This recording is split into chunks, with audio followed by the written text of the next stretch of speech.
So we just looked at, is a function invertible by looking at its graph, and we said it's invertible if it's one-to-one or if it passes the horizontal line test. What about a function that's not invertible? Can we restrict the domain so that it is invertible? So that's our next section, is restricting the domain.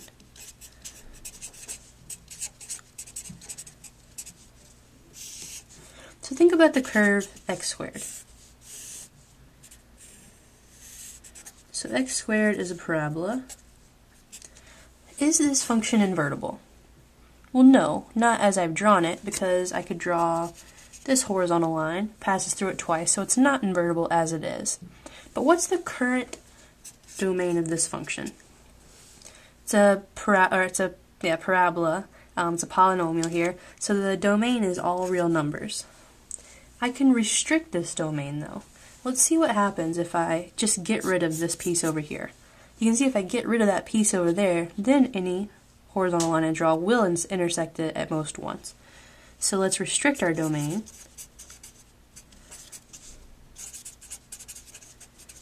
to be everything greater than 0. So instead of looking at all of these negative x values, I'm going to say no. Get rid of this side of the graph. Instead of looking at both sides of the graph, I'm only going to look at the right-hand side. Now what's my graph? It would just be the right side of the parabola. So this is x squared with the restricted domain 0 to infinity. The reason that I do this is because now this is one-to-one. So now this does have an inverse. So now, because we've restricted the domain, f of x, which is x squared, has an inverse. Before, when we did not restrict the domain, it didn't have an inverse because it didn't pass the horizontal line test. But since I restricted the domain, now it does. Now this is not the only restriction you could have made. I could have gotten rid of the right-hand side and just looked like the left-hand side. Or I could have restricted it even more. Just as long as the curve you get after you restrict it passes the horizontal line test, then you're okay.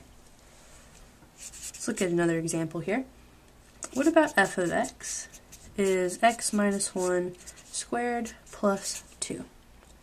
This is of the vertex form of a parabola.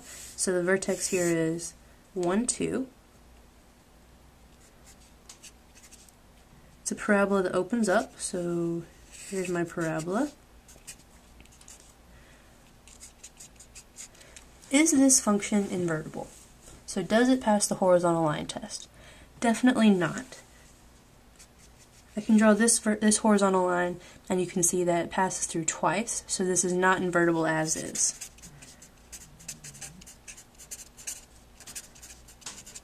So how can I get around that?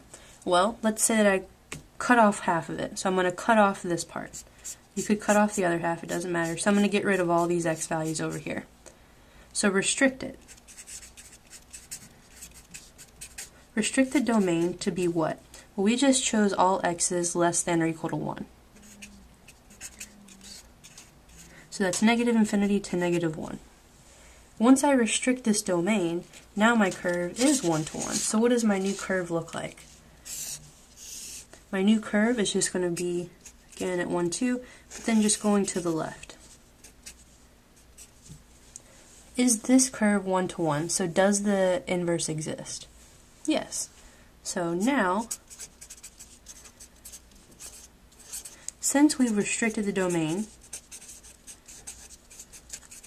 so we restricted the domain to be negative infinity to negative 1, f inverse of x exists. Before, when we included the right-hand side, the inverse didn't exist because it didn't pass the horizontal line test. But now, any horizontal line that I draw passes through at most one time, so this does pass the horizontal line test, so the inverse does exist. Lastly, let's look at f of x, which is x cubed plus 1. So this curve is here.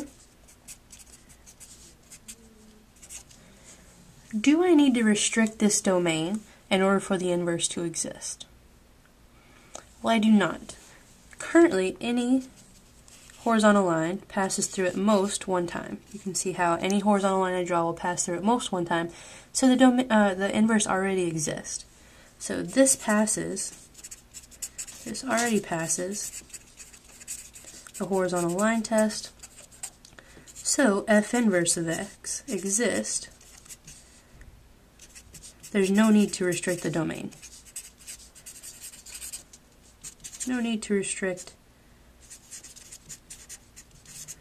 the domain of f.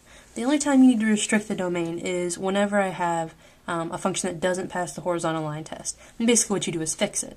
So if you recall my first example here, when I just drew x squared, I had a problem with the horizontal line test. So I got rid of half of it. Now maybe that's cheating, but once you restrict the domain, it does pass the horizontal line test, so now the inverse exists.